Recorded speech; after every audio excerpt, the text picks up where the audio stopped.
Let's face it, if you're in your 40s, 50s, 60s, or even 70s, and you're single these days, the dating process might seem very frustrating, especially if you're the type of person that truly wants to be in partnership with another person. And it can be rather nerve-wracking because what we'd like to have happen today is what we imagine happened yesteryear. Let me repeat that. What we'd like to have happen today is what we imagine would happen yesteryear. And what I mean to say is two people meet, they fall in love, and they live happily ever after. And yet these days, the dating process can be rather frustrating because the reality is we're meeting a melting pot of different types of people that might not share our same values, whose lifestyles might not be blendables with ours, or they don't have the emotional maturity or relationship skills to actually be in relationship. So there's a heavy emphasis on attraction to build relationship success. In fact, most people think if there's mutual chemistry, they have the makings for relationship success. And what I mean by relationship success is that we feel like we're a priority in somebody's life. I'm going to repeat that. Feeling like we're a priority in someone's life, to feel like that this person genuinely cares about us so much that they make us as important as every other aspect in their life. And yet, if you're in midlife, you come to the table with a fair amount of luggage. Some people might call it baggage, some people might call it luggage, but it's quite different than what it would be in your 20s or 30s when you're building a life. Because when you hit your 40s, 50s, 60s, or even 70s, it can be vastly different. And one of the biggest challenges in relationship is actually blending lives together. So you can actually make someone a priority in your life. So today we're going to examine some of the ways to make that happen. But more importantly, we're going to be looking at some of the important factors, important factors that contribute to actually really what's the word I'm looking for? Really attract that kind of relationship where you can be in partnership with one another. And yet, sadly, these days, most people don't recognize what that looks like, what partnership looks like, what questions to ask a person to determine if they can actually be a partner in your life. Let me repeat that. What are the questions you ask a person beyond the surface questions? Because these days, most people are operating on the surface level. Like I said, attraction, and it's all about having a good time. Did you have a good time? I hope you had a good time. Did you have a good day? I hope you had a good day. They're talking on the surface level, and they're not actually going beneath the surface to determine, like I said before, does this person share the same values as me? Is their lifestyle blendable with mine? And more importantly, are they emotionally mature enough? And do they even have the relationship skills to be in relationship? These days, many human beings are operating from a fantasy perspective instead of actually putting on their thinking caps to determine if there's an actual good fit for them. And this is why I recommend checking out a free discovery call with me to see if working with a coach is right for you. One of the areas of my expertise is to help you to determine what are the questions to ask someone early on, just to determine if you're a fit with another person so you don't waste your time with the wrong person. It's kind of interesting. Recently, I was on a vacation with my girlfriend, and I was talking about some of the factors that I thought made her attractive to me to want to make her a priority in my life. And in a moment, I'll be sharing those three most important ones. But I would like to share with you what we dialogued with each other. Because one of the things I most admired about her, we unpacked her previous relationships that give me some context to share this with you. So I used her as a backdrop along with all my clients that I've worked with in the last almost 15 years and amassed over 20,000 hours of coaching in the last 15 years to determine some of the similarities human beings go through. And one of the things I've noticed with women who seem to attract, I don't want to say a better quality person because I don't like saying it that way, but the less dysfunctional person. Let me repeat that. Some of the qualities or some of the attributes a woman might project within herself so she doesn't attract some of those human beings who are actually rather dysfunctional in relationship. And if you haven't seen my relationship skills, emotional maturity chart, and by the way, this is not a fact, it's merely an opinion. I believe 20% of the population has clinical issues. Clinical issues. And while I say 20% of the population is emotionally healthy and have good skills, I'm being rather generous with that. Most everybody is dysfunctional. And what I admired most about her was her ability to be discerning, to be discerning. And I think one of the qualities that she represented right from the get-go that I admire most is she had a non-attachment to another human being. She didn't get overly attached to somebody who she had a first, second, third, fourth, fifth, or sixth date. She didn't get overly attached. She didn't give her power away to some man. This is something I see frequent with women over and over and over again, is that they give their power away to men. And it's partially because that's the design factor of relationships. There's this expectation that men are the leaders of the relationship and the woman's just supposed to follow along to whatever he's doing. When you give him that power, you also might get overly attached to someone because they might be operating from rhetoric and not necessarily from a genuine place. The other thing I noticed that she had, and again, I've noticed this with so many of my clients that work with me, is that they have their act together. Their life isn't in chaos. If you're going through a contentious divorce, if you have a contentious ex, for example, if you have children that are going through complicated periods in their life, it can be very difficult to actually build the foundation for a relationship. And this is true of men and women alike. Now, this isn't to say that they aren't deserving of relationship, but if you have issues going on at work, if you have health issues, if you have chaos going on in your life, or if a man has chaos going on in his life, it's very difficult to build the foundation to sustain a healthy, happy relationship that makes someone want to make you a priority and vice versa. So I really want you to look deep inside. Do you feel like you have your act together? A lot of people are delusional. They think they have their act together. I know men are delusional. They think they have their act together. They come across with love bombing or a lot of limerence. In other words, putting someone up on a pedestal, only to find out that their life is in absolute chaos. This is why I'm a big proponent of laying your cards on the table very early on in the dating process. This is why I've repeatedly said, ladies, before the penis goes inside the vagina, you might want to consider at least reading chapter 1 of this book about commitment, and maybe have the guy, if he's a total stranger to you, if you know very little about him, you might want to do the same thing. Read chapter 1. It's about trust and commitment.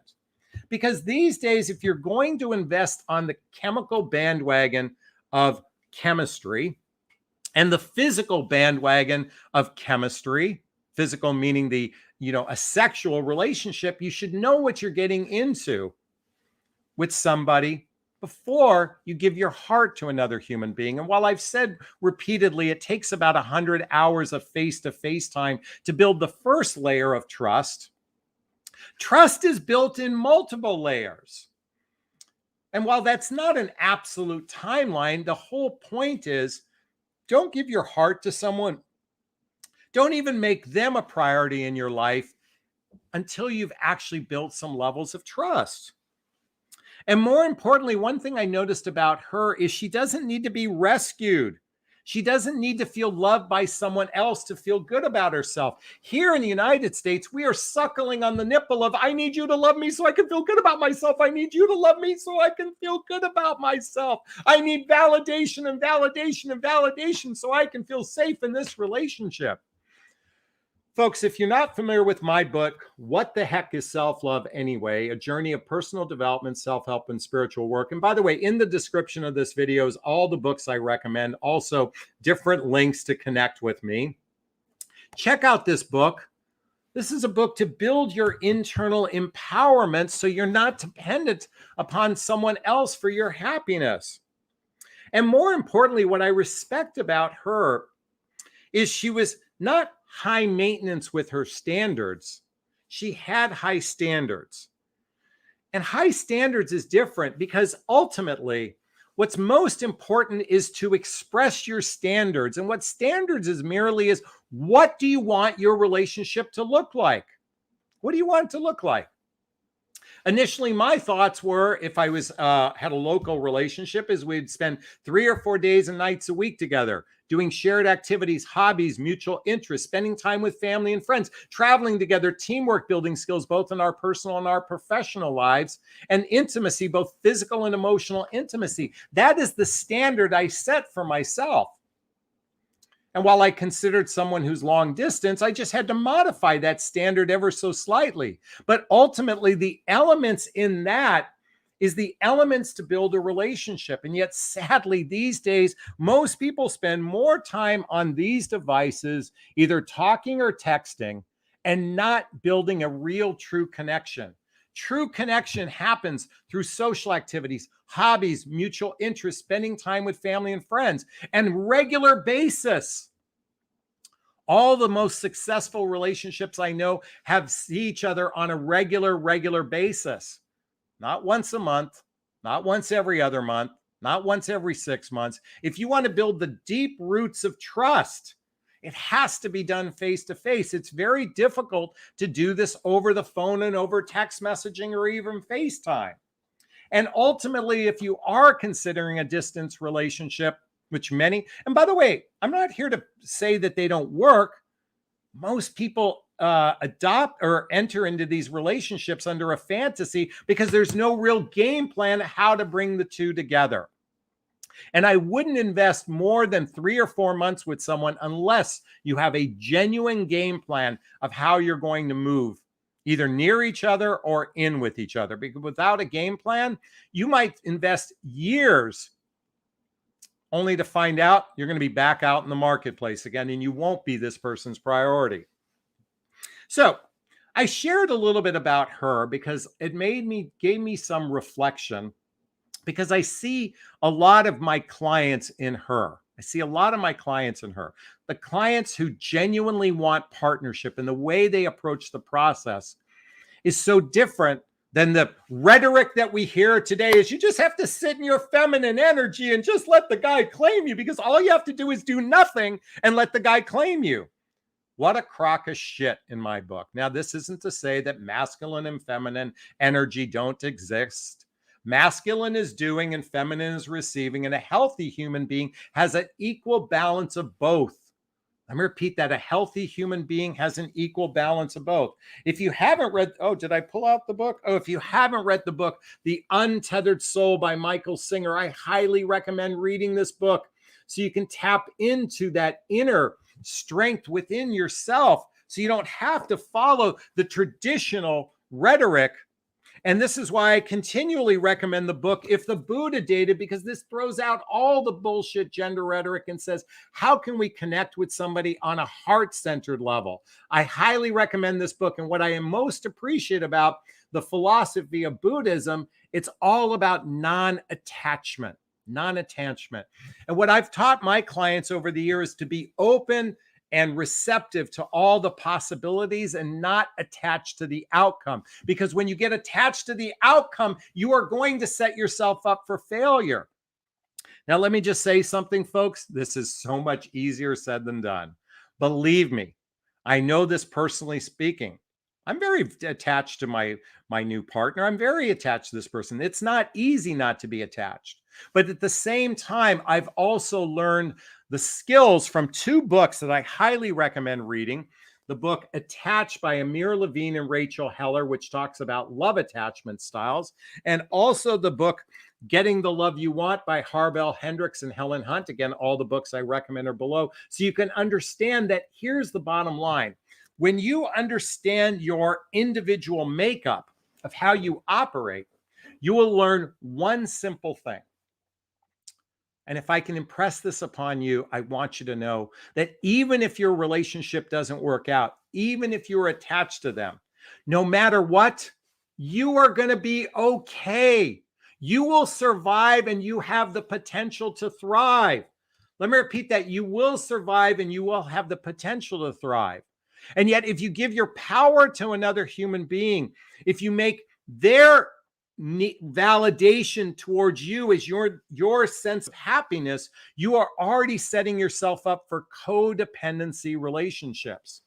And I want to help you avoid those codependent relationships. I would like you to be in your empowered relationships. I'd like you to be in your empowerment. This is why, if you're not familiar with the work of Brené Brown, I highly recommend her book, Daring Greatly.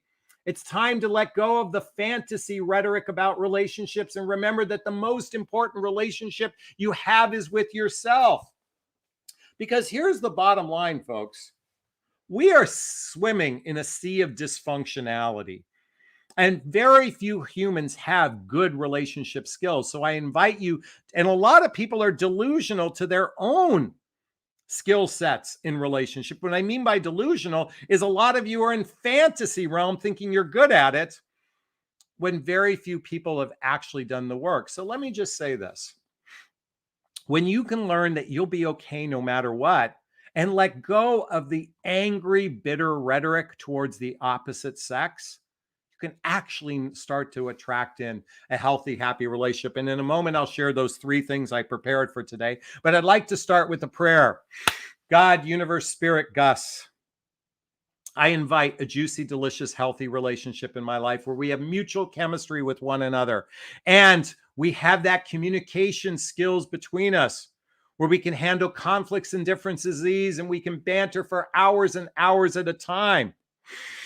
And we have lifestyles that are compatible with one another, and we share the same values, and we have the emotional maturity to build a healthy, happy relationship. And we can build the deep roots of trust through those social activities, hobbies, mutual interests, spending time with family and friends, traveling together, intimacy, both physical and emotional intimacy that leads to something where we grow together as a couple. God, universe, spirit, I invite that into my life. I invite that for you to start that prayer, to let go of the bitterness, the anger, and the resentment that you might have towards the opposite sex. Because if you want to be a priority in someone's life, here are the 3 most important things. Number 1 is to know your worth. By having your act together, having that confidence that you're a good partner in your life, knowing your worth, knowing you can't give your power away to someone else, knowing that no matter what happens, you're going to be okay in this relationship. You are setting yourself up to be a priority in someone's life. Number 2, you set healthy boundaries by knowing your standards. Because when you know your standards, and a boundary is simply what's okay and what's not okay for me. And lastly, and the most important piece, if you truly want to attract in a great relationship in your life, you have to be fun. You have to be a fun person. You have to be chill. And more importantly, I invite you to connect with that little kid inside of you. That little kid, that this is what a juicy, delicious, healthy relationship is all about, is being your little kid, not the immature aspects of who you are, but that playful, fun aspect. And I got to tell you, these days, up until I met my sweetheart, I can tell you, I went out with a lot of women who were wearing resting bitch face on every single date. Their attitude was, what could they get, instead of an attitude of what could I give? I'm going to repeat that. An attitude of what could I get instead of what could I give? Or worse, I would meet those type of women who were doormats. They were doormats. They'd give their power away to a guy so easily and so freely. And no wonder those men wouldn't want to make them as a priority. Those entitled women, those users that I've talked about before. If you're not familiar with the 3 types of people dating today, I highly recommend checking this out. This is not a fact. It's merely an opinion. There's the users. These are the love bombers, the short-term players, the gold diggers, the entitled. People only care about themselves.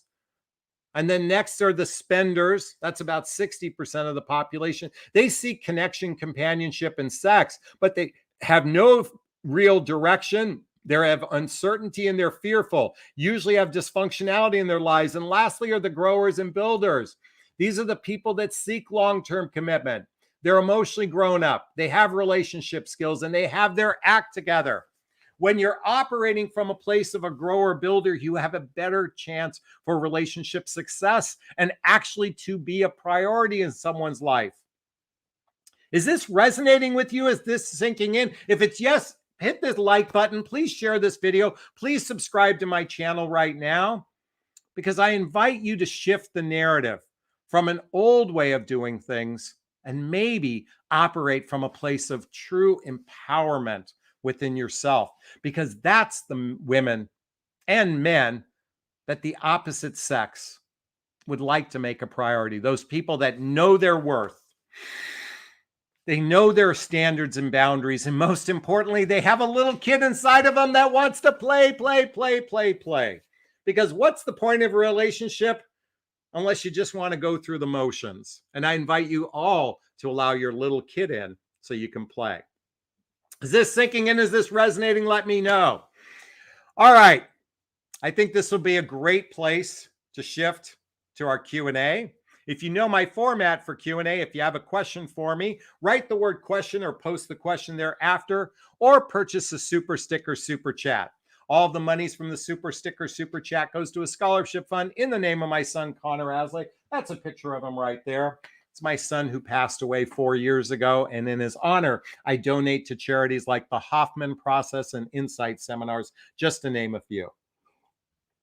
So I highly, and if you're watching the replay, you can purchase a super thanks. So, and I already see that we have a super sticker already. I want to thank Luda. Preach, brother. You are a blessing to all. Love your message. Preach, God bless you. Thank you so much. I appreciate that. All right, let's see what we've got here. By the way, you're more than welcome to ask a personal question about anything you'd like as well. All right, Leslie says, Jonathan, great chat. You're on to it. Thank you so much. Lynette says, you got it. Barbara says, I'm connecting the dots. Yes, I love that. All right. Alexandria said you nailed it. We already got that. So if you have a question for me, write the word question, post the question thereafter, or purchase a super sticker, super chat. And we'll give it a minute for those people to roll in and to ask those questions. Otherwise, we're going to have a short live stream tonight. So let's see what we've got here. All right. Allison says, Jonathan, I enjoy your videos and shared them with a dear friend who said, you tell the truth. Your girlfriend is gorgeous. All relationships are a reflection. Thank you so much. There's a picture of her in India. One of my favorite pictures of her. That's on my telephone. I want to thank Ruby for the $2 super sticker. Thank you so much. And again, if you have a question for me, write the word question, then post the question thereafter. Looks like we have a bashful group tonight. All right, here we go. Gloria E says, I know my worth. Question. I had scheduled a video date on Match. I told him I was ready when we were both on. He ignored me for 15 minutes. I unmatched him. Do you think I reacted too quickly? You know, I'd give someone the benefit of the doubt sometimes. You know, this is a tough one. I mean, we make quick decisions, but sometimes stuff comes up, you know.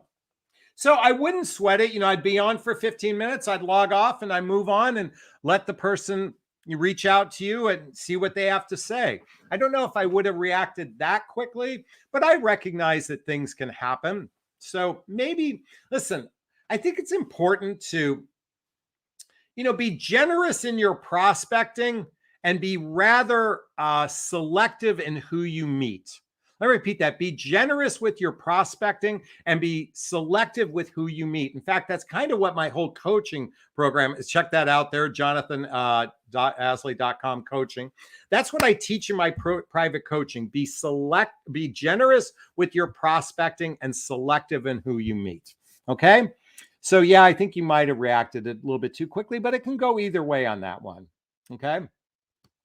Brenda asked, how was your Cancun trip? Details, please. You know, the trip was great. I had my 60th birthday there. I had a great time. I'm very blessed. The travel, other than having Montezuma's revenge I got food poisoning the evening of my birthday, and I spent the next 2 days pretty much in the bathroom the whole time. I wasn't too excited about that. But, you know, we had a great time. The trip went smoothly. Like, you know, they say relationships Really, one of the tests in relationships is being able to travel together. And we traveled rather smoothly. I mean, it was, by the way, I was very blessed because she speaks Spanish. So she just, ba, ba, ba, ba, ba, ba, ba, ba, ba, ba. And I mean, it was like, I was so grateful that she handled a lot of the details. Plus, she's a seasoned traveler. So she handled a lot of the details, which made it easy for me and for both of us. So, very blessed. We had a great time. I showed some pictures up in my community page. So thank you for that question, Brenda. I appreciate it. All right. Sarah writes, question. He's a busy guy. He doesn't invite me so much often for dinner, but when I invited him, he found the time to come to my place. We have been that way for almost a year, not happy with the progress. So, Sarah, that's not a question, that's a statement. Folks, if you want to ask a question, what problem do you want solved? That's merely a statement.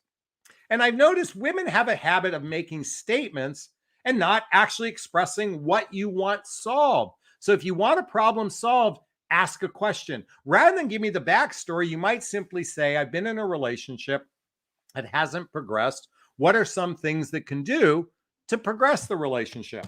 I'm a big proponent of having radical honesty questions. Radical honesty questions. Start cutting to the chase, because 1 year in relationship, what the fuck are you doing together?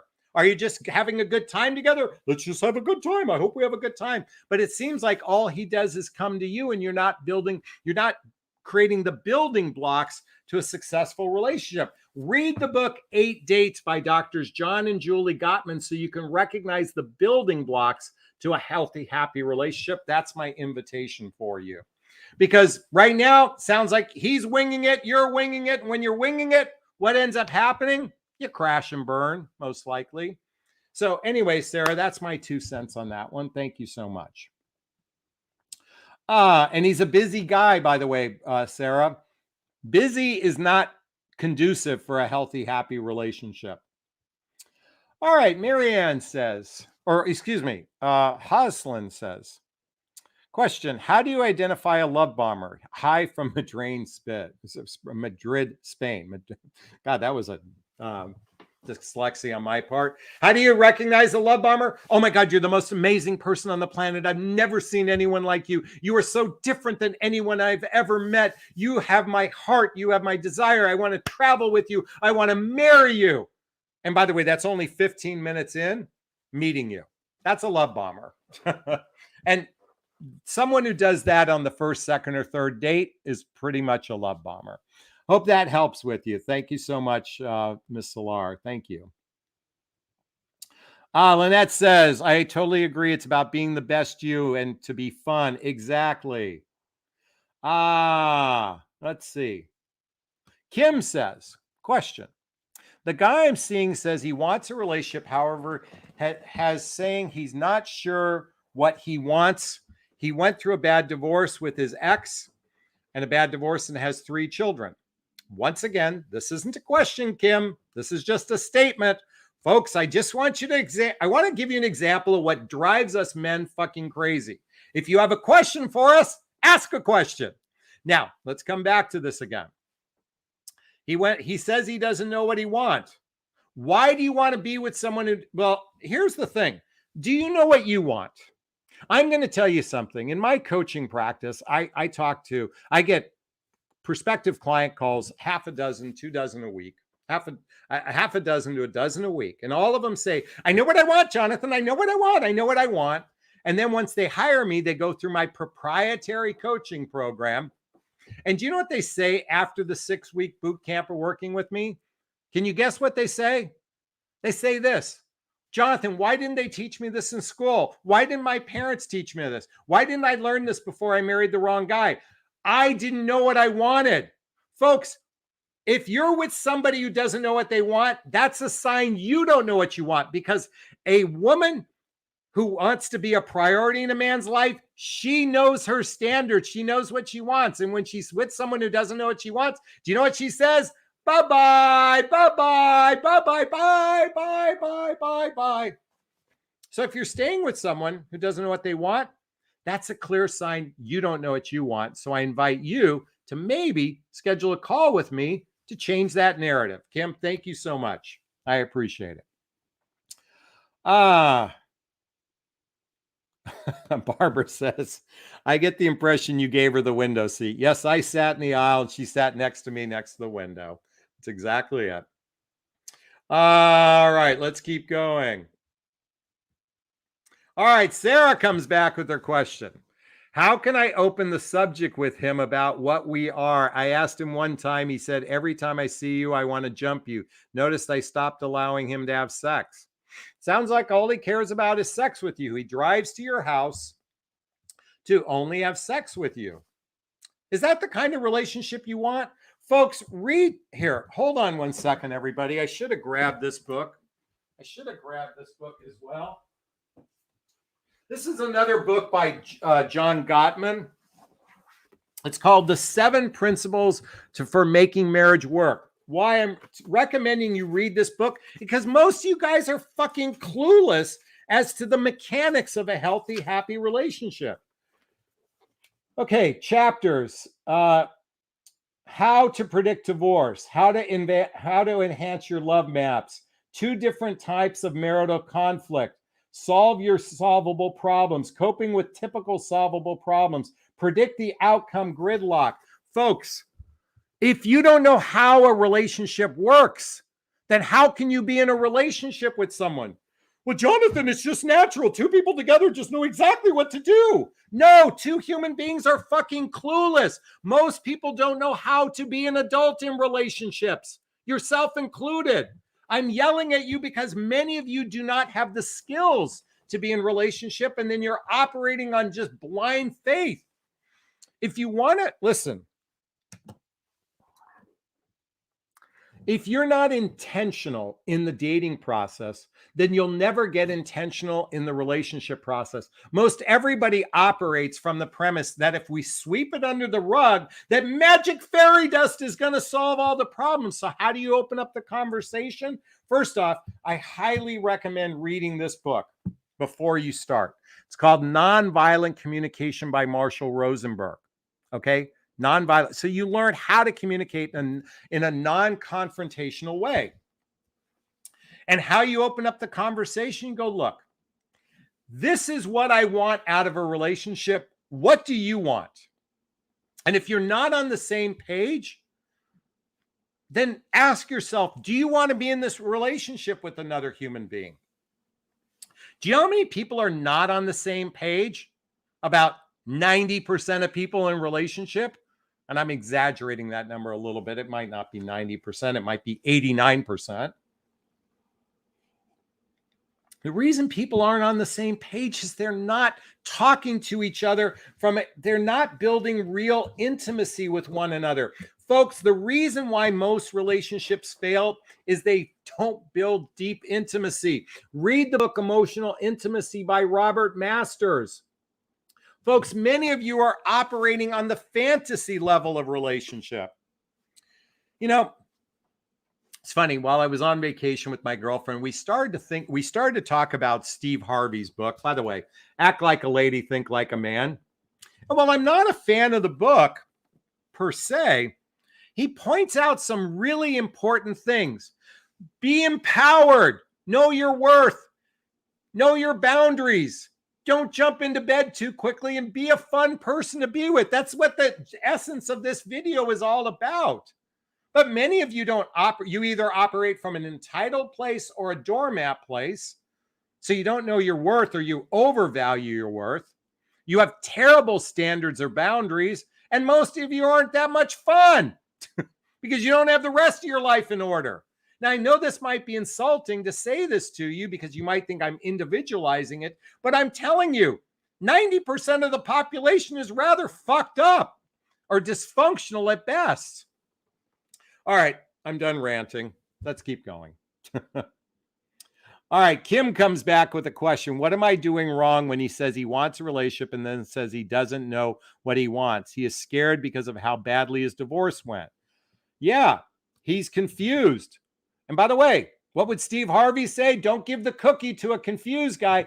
Only be in this. Listen, many of you are operating from that type of relationship I talked about earlier, that you're with what's known as a spender. Here's this graph once again. the spender, 60% of the population. They seek connection, companionship, and coupling and or sex. No direction, uncertain, fearful, usually have a dysfunctional life.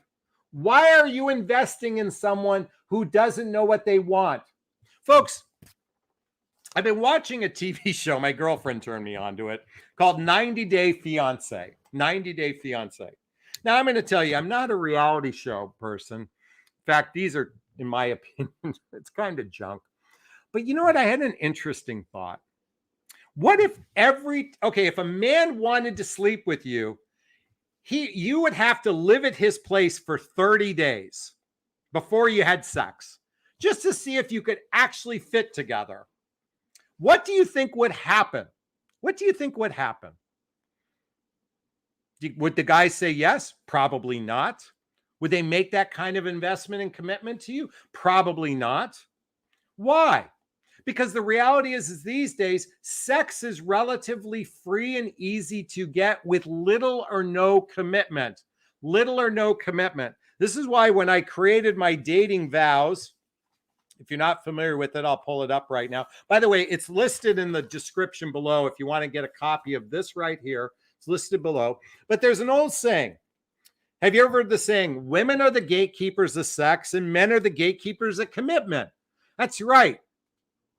We can get practically these days all the sex we want with little or no commitment. All we have to say is, yeah, I think I want a relationship. I think I want a relationship.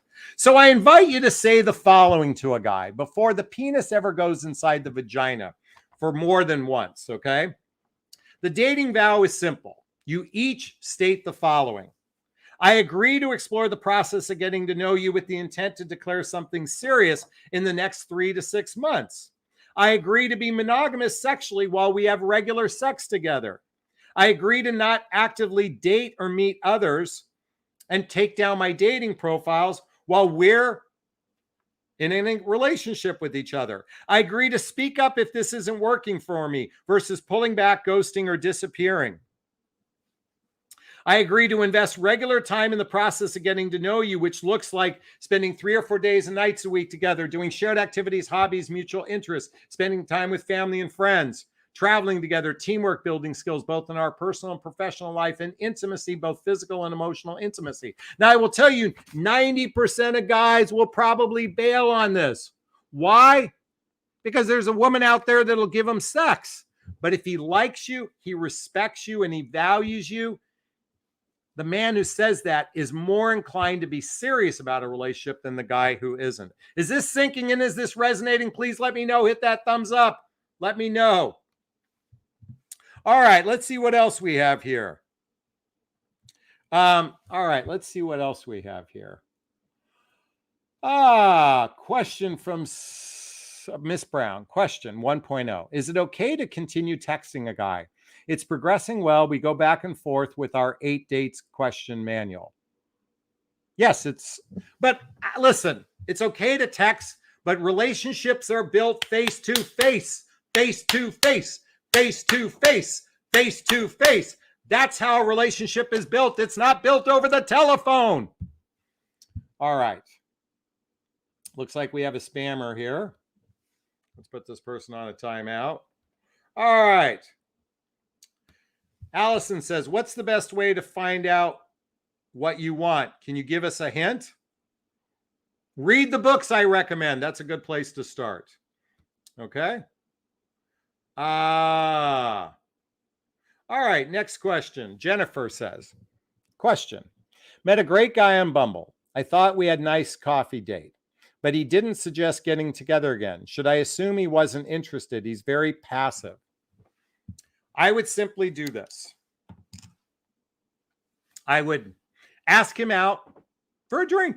I'd say, hey, would you like to get together for a drink? If he says yes, then you have a second date. If he says no, you move on. That's simple. He didn't set it up, but you can just follow up. Hey, I had a great time with you. Would you be up for meeting for a drink with me on Thursday night? He'll most likely go, hey, I had a great time, but something's come up. I'm really busy. I've got chaos going on in my life. But there's an ex-girlfriend. I'm blah, blah, blah. Or he'll ghost you. Cut to the quick, folks. You have the power too to initiate the getting together. You have that power. Do it. What's the worst thing that can happen? Yes, you could get rejected. Guess what? We men get rejected thousands of times, but we still get up for the game. Why? Because we like pussy too much. So if you like guys, then make the effort. All right. That's my 2 cents on that. Hey, I want to thank Nancy for the $2 super sticker. Thank you so much. Oh, here's your question. Thank you. What is the question? What is the recommended number of times you give the benefit of the doubt? I either cut the guy off or give the benefit of the doubt too often. What's the expression? Fool me once, shame on you. Fool me twice, shame on me. I'd say a couple times, 2 or 3 times, you give someone the benefit of the doubt. And then otherwise, just don't give the guy any of your time until they demonstrate their actions match their words. That's my 2 cents on that. So Nancy, thank you for that question.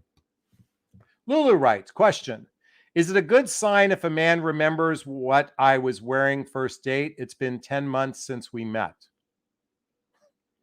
Let's see. I can remember. Okay. My relationship is over 3 months old now. I can remember what you wore on a first date. It was a gorgeous little black dress with, I think she was wearing platform shoes or some high heeled shoes or something like that. So yeah, that's a good sign.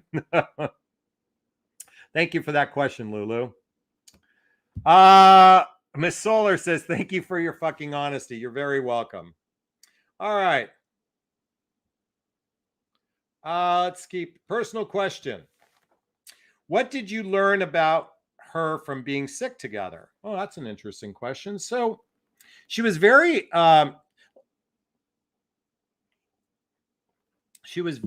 helpful to me. She was very understanding.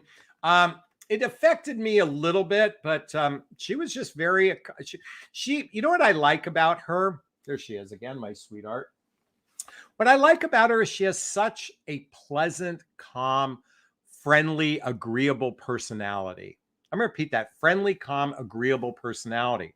And she's very much a nurturer. She's very much it's interesting because we often have conversations about masculine and feminine energy. And she's very feminine. I mean, she likes to dress feminine and act feminine, but she also has an empowered state of being within her. She's traveled 68 countries all over the world. She's had to get through customs and go through difficult situations, being by herself, being empowered. So I like the strength that she has within her, but she also has a soft, loving side in her. And what we both find between the two of us, and this is an important trait I think everybody needs to cultivate, is being an agreeable person. The reality is the older we get, the more rigid we become as human beings. And it's got to be my way or the highway. And that's not fun to be with a person that's my way or the highway. So I think one of the significant benefits that the two of us have with each other is we have an agreeable personality. We have agreeable personalities. I think we're both a little bit people pleasers and we want to be liked. So that probably contributes to it. But at the end of the day, we don't sweat the small stuff.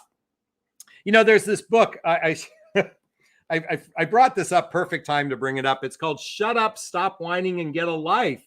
Folks, most people are so fucking rigid in their way of doing things. And it's no wonder it's a clusterfuck out there. This book by Larry Winget is a fucking crack up. But I can tell you, I read this 15, 16 years ago, and I fell in love with it, and I highly recommend checking it out. All right, so I hope that answered your question. She was wonderful, so thank you. Let's see. Chris says, why do men rush to meet when dating online? What's wrong with that? You connect, you want to meet right away. What is wrong with that? Now, there's also a benefit for talking a little bit to build some familiarity. I'm a big proponent of listen, I believe in my rule of thumb is 3, 2, 1, 3. Okay. First is you have no more than 3 email or text exchanges leads to no more than 1 or 2 phone calls. That leads to 1 date all in 3 weeks, in a 3-week period of time. That's my rule of thumb. And the sooner the better than 3 weeks. But if that progression happens where you had a couple email exchanges on a dating site, by the time you get on the phone, it's maybe a week or so, maybe 8 days later. You have a good phone call, maybe another one. You plan a date a week later. This all happens within 3 weeks or less. I'm a big proponent. Meet quickly. Determine if you do the sniff test.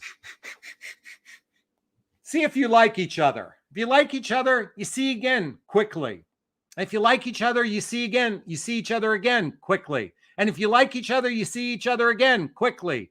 And you begin that progression because, you know, you don't want this thing to fucking drag out. You don't want things to drag out. And especially long distance relationship. Oh my God, those can drag out for months, if not years before people meet. And all they've done is they have a telephone buddy and not someone who can actually be a partner in their life. So I think it's great to meet sooner rather than later. All right, let's keep swimming. Let's keep swimming. NV says sooner rather than later. I agree. Avoid wasting time. Let's see. All right. Leanne says, question. After bumping into an old boyfriend from when I was in my 20s and now 57, he wanted to call me his girlfriend. Do you think that's too soon? I was uncomfortable with it. He broke it off. One meeting and called you his girlfriend? Yeah, that's a little too ridiculous. Yeah. I mean, look, it takes a good 3 to 5 dates. I would say by the time my girlfriend and I spent a cumulative 9 days together, we agreed to explore a relationship with one another, call each other boyfriend and girlfriend after 9 physical face-to-face time together. That's when we agreed to call each other boyfriend and girlfriend. So I think it's going to take somewhere to 3 to 5. Wait a minute. Technically, I mean, let's see, 7. We agreed by the 7th or 8th time we were together physically is when we agreed to be boyfriend and girlfriend. I think if you decide to explore a relationship by the 3rd or 4th date, that's okay too. Exploring a relationship doesn't mean forever after. It just means you're exploring a relationship and taking yourself off the dating apps because those are a clusterfuck anyway. So I would prefer if people date one person at a time and explore a relationship sooner rather than later. That's my invitation for everyone. All right, great question. Thank you so much. I want to thank Allison for the $1.99 super sticker. Thank you so much. All right. Let's see what we have here. Bum, bum, bum, bum, bum. Lulu says, I told I want to go visit my parents. He said, when are we going there? I have so many friends in that country. I was in shock. Why is he going with me there? I don't know. How long have you been dating? Are you having regular sex together? Do you guys see each other frequently? I can't tell you that one. But thanks for asking anyway. All right. You know, folks, I'll leave this last minute. If you have a personal question of me, I'll wrap up. If you have a personal question of me, you want to ask, I will wrap up with one of those before we wrap up today's podcast. I really appreciate you all being so kind and generous in your questions so far. So I'll leave the last one for a personal question of me, and then we'll wrap up for the evening. I might let it go. All right. Jamie says, Jonathan, before you met your wonderful girlfriend, were you on the verge of giving up? If so, how did you deal with the feeling of wanting to throw in the towel? So I didn't go on the verge of giving up because I knew I always knew I'd meet someone special. I always knew that in my heart of hearts. So it's kind of what I teach in my private coaching. By the way, there's a link to schedule a discovery call with me to see if working with a coach is right for you. But I stopped putting in I really cut back my effort because I was getting to the point of trusting. I just said, God, universe, spirit, I trust that you will deliver the right person into my life. Not from a giving up my power perspective or without making an inspired action, but I basically said, I'm going to operate from gut and instinct. And my instinct said to meet with her. We had known each other for over a year on a dating site. It's a long distance dynamic. I happened to be traveling there. So, in a way, officiating the wedding was a great impetus for me being there. But I always knew there was something about her I liked. And when we met, it was kismet from that point thereafter. Really, it didn't really take off until she came to visit me. But I will say this, I didn't give up. I just stopped trying so hard. That's all. Just stop trying so hard. Great question. Thank you so much. And I want to thank Debbie for the $4.99 super sticker. Thank you so much. Folks, I really want to thank you all for the kind contributions to the Connor Aslay Scholarship Fund. There's Connor right there. I really appreciate that. I appreciate all the questions. I hope you found value in this. You know, if you want to make a guy your priority, first off, know your worth. Set your standards, have healthy boundaries, and lastly, be a fun human being. Because let's face it, if you're fun to be with, a guy's going to want to make you his priority. And if you're not fun to be with, it's not going to happen. That's the bottom line. Because men want to spend time that they enjoy being with somebody. So if you're fun to be with and you guys can laugh and play together, you have a greater chance for success than the traditional or the current dating process of companionship, connection, and sex without any real commitment. And that's what I invite into your life. So we're going to end on another prayer. God, universe, spirit, I invite in a juicy, delicious, healthy, happy relationship in my life where we have mutual chemistry together. We have excellent communication with one another. We have lifestyles that can blend with one another, and we share the same values, and we can build the deep roots of trust through social activities, hobbies, mutual interests, spending time with family and friends, traveling together, teamwork, building skills both in our personal and professional life, and lastly, physical and emotional intimacy that leads to growing together as two people sharing our lives together. God, universe, spirit, I invite that into my life. And I invite that into your life because guess what? People are falling in love all the time. They just know their worth. They know their standards, and they're a heck of a lot fun to be with. All right, I want to thank everyone for being on this live broadcast today. I'm going to wrap up this video as I always do. First off, giving myself a big, gigantic Jonathon Bear hug of self-love. I'm going to reach into the camera and give you a hug of love if that's okay. I'm asking you to turn to someone, a pet, a teddy bear, a pillow, and give it or them a hug of love because hugs are a great source of love. And let's face it, we could all use more love in our lives. I want to thank Katie, Heart for Christ, Pam, Claire, Chris, Jamie, Brenda, Lynette, Nancy, Winnie, Gloria, Debbie, NV, Jamie, Ursula, Holy Grail, Allison, Leanne, and everyone else. Thank you so much for this. I hope you found value. If you did, please let me know. Post a comment below. Let me know that this resonated with you. And again, I wish you a super duper wonderful, fantastic evening. Take care. Thanks. Bye-bye now.